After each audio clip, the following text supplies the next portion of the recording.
واتخذ قوم موسى من بعده من حليهم عجلا جسدا له خوار ألم يروا أنه لا يكلمهم ولا يهديهم سبيلا اتخذوه وكانوا ظالمين واتخذ قوم موسیٰ من بعدہ من حلیہم عجلا جسدا لہ خوار، اور بنا لیا موسیٰ کی قوم نے ان کے بعد۔ حضرت موسیٰ علیہ السلام جب چلے گئے کوہ طور پر تو پیچھے یہ ایک فتنہ اٹھا ہے سامری، یہ سامری جو ہے اس نے فتنہ اٹھایا، اور جو کچھ ان لوگوں کے پاس، اسرائیلیوں کے پاس، جو ان قبطیوں کے زیورات بہت سے رکھے ہوئے تھے امانتاً، وہ بھی جانتے تھے کہ یہ قوم، یہ چونکہ ابراہیم کی نسل میں سے ہیں تو یہ امانت دار ہیں، جب یہ وہاں سے چلے تو وہ سارے جو ہیں وہ زیورات بھی وہ لے کر آ گئے تھے اپنے دشمنوں کے۔ ان زیورات کو لے کر اس نے گلایا، آگ میں تبایا، گلایا، اور اس سے ایک بچھڑے کی شکل بنائی، اور کچھ ایسی کاریگری رکھی کہ اس میں سے ہوا جب گزرتی تھی ایسے سوراخ رکھ دیے کہ اس میں سے ایسی آواز آتی تھی جیسے کہ بچھڑا جو ہے وہ بول رہا ہے، اور اس نے کہا یہ ہے تمہارا خدا۔ یہ موسیٰ تو بھول گیا، موسیٰ کو مغالطہ ہو گیا، وہ کہاں گیا ہے، کس خدا سے ملنے گیا، خدا تو یہ ہے۔ اور اس میں بھی ایک اور بات دوسری جگہ پر آ جائے گی، یہاں تو نہیں ہے،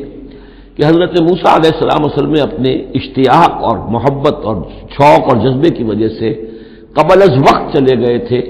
جو وقت معین تھا کوہ طور پر آنے کا اس سے پہلے۔ تو اللہ نے جواب طلبی کی تھی، ما عجلک عن قومک یا موسیٰ، اے موسیٰ اپنی قوم کو چھوڑ کر پہلے کیسے آ گئے ہو؟ اور انہوں نے جواب دیا، اجل تو الیک رب لترضی، پروردگار میں جلدی آیا تاکہ تو راضی ہو جائے، تو میرا شوق دیکھ، میرا اشتیاق دیکھ،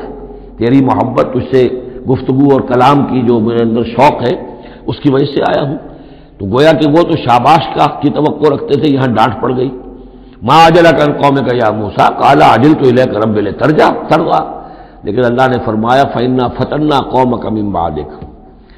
تمہاری اس عجلت کی وجہ سے ہم تمہاری قوم کو تمہارے بعد فتنے میں ڈال چکے ہیں۔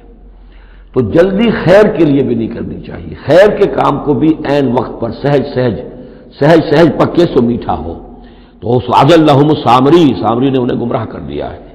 وہ تذکرہ ہو رہا ہے۔ من حلیہم، زیوروں سے،